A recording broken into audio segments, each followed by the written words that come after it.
Un cordial saludo a todas y a todos. Quiero de antemano darles gracias por tomarse en su valioso tiempo para escucharme y quizás compartir este video. Tal vez estas redes sociales son el único medio que nos permite poder expresar nuestras inquietudes, nuestros pensamientos. Y lo hago con la idea de que también quienes tienen la oportunidad de escucharme también hagan un poco de análisis y reflexión. Porque lo que nosotros hacemos aquí es simplemente transmitir nuestras vivencias. Hoy nosotros como comerciantes y pequeños empresarios nos hemos visto afectados enormemente, generándonos un daño en nuestra economía, en nuestras finanzas, el lucro cesante y el daño emergente que está ocasionando los decretos emitidos por la gobernadora del Valle, Clara Luz Roldán, y ratificado por el alcalde John Jairo Gómez Aguirre para el caso de la ciudad de Tuluá, es enorme.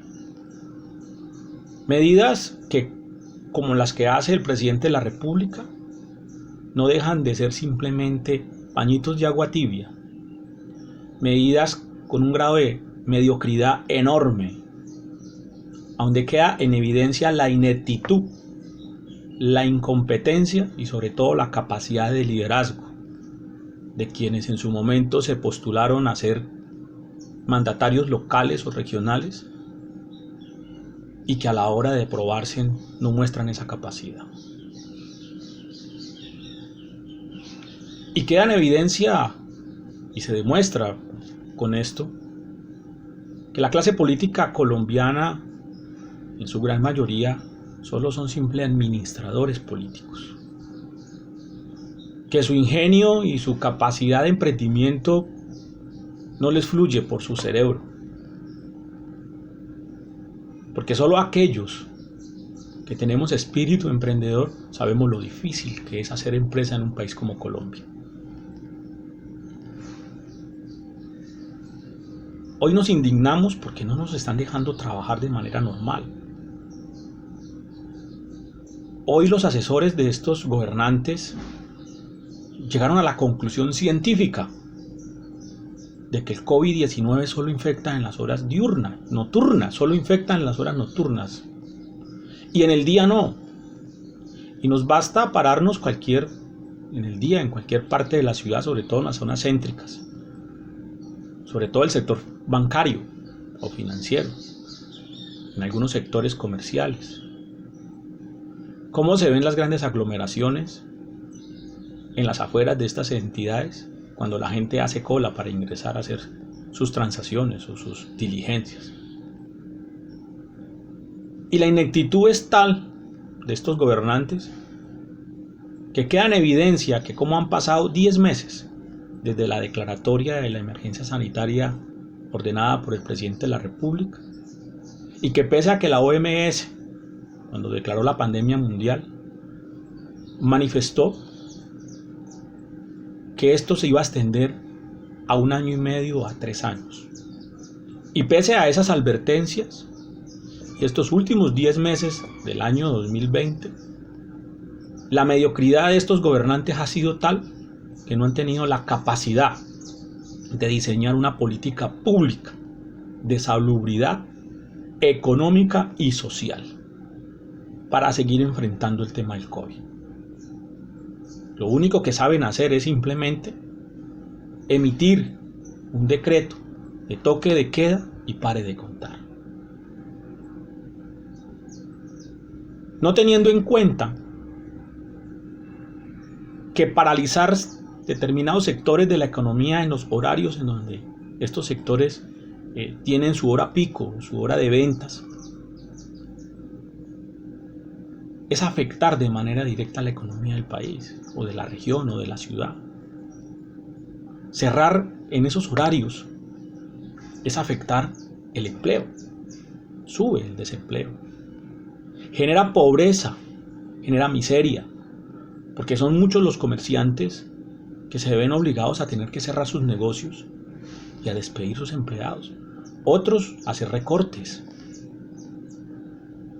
Entonces se ve afectada la economía porque hasta los negocios diurnos se van a ver afectados en sus ventas, porque si la economía nocturna no se mueve, pues muchas personas no van a tener los ingresos suficientes para gastar.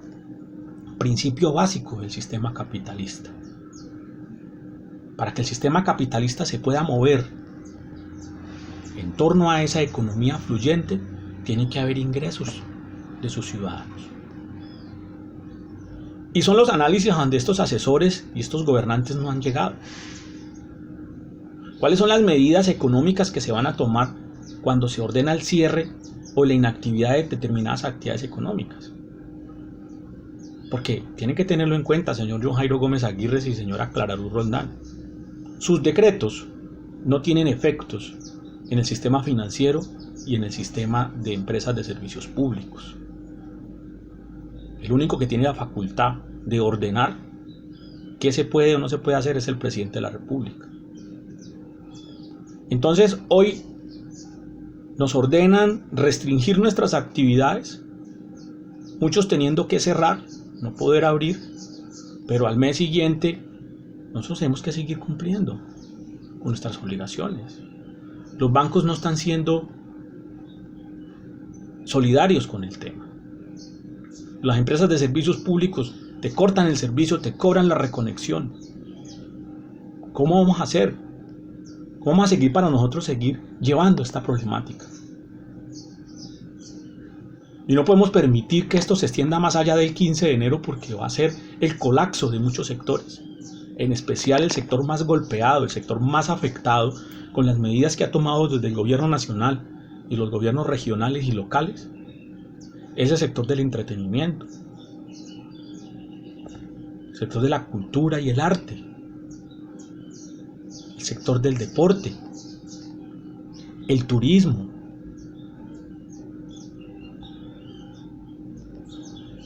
Todo este sector se ha visto enormemente afectado. Son industrias de las cuales dependen miles y miles de empleos y son cientos de comerciantes y empresarios los que se están viendo afectados. ¿Cuáles son las medidas? No hay órdenes para estas entidades. Para nosotros va a ser muy difícil. Entonces ahí es donde uno dice, el instinto emprendedor no lo tienen estos gobernantes y eso hace parte de su fracaso. Eso ha hecho que en este país la mayoría de alcaldes y gobernadores fracasen, porque simplemente un buen administrador no es venir a manejar los recursos públicos y quizás darle un buen uso. No es simplemente comprar bultos de cemento, desarrollar obras de infraestructura civil. El desarrollo de una ciudad y una región va mucho más allá que eso. El desarrollo debe ser integral. Y hoy se deberían de suspender muchas obras y direccionar esos recursos hacia el fortalecimiento de la economía, del sector empresarial, en la búsqueda de que se mantenga esa economía. Porque el cierre de negocios, la inactividad de los negocios genera efectos económicos en el desempleo, en la quiebra de muchos negocios, de muchos comerciantes, y a la hora de generar los recursos suficientes para pagar impuestos, el de industria y comercio en su merma de las ventas. Todos esos efectos se van a ver dentro de 1 o 2 años y las alcaldías no van a recaudar los mismos impuestos que están recaudando hoy y que recaudaron el año pasado, y como en el caso de Tuluá viene recaudando hace 5 años. Cerca de 250.000 millones es el presupuesto de la ciudad de Tuluá. Tenemos que ver si eso va a ser el mismo efecto más adelante, cuando en Tuluá se cree y se considera que se han cerrado más de 1.000 negocios. Nuestra voz de protesta va a seguir latente. Hoy le quiero dar gracias a ustedes por escucharme, pero que le pido a todos, incluyendo a todos los comerciantes y empresarios, que nos unamos y que seamos solidarios ante la situación que se está dando. Habemos unos sectores más afectados que otros. Otros han ganado, se han visto beneficiados con la pandemia. Esperemos que esto cambie y sea mejor para nosotros. Muchas gracias y que Dios los bendiga. Que estén muy bien.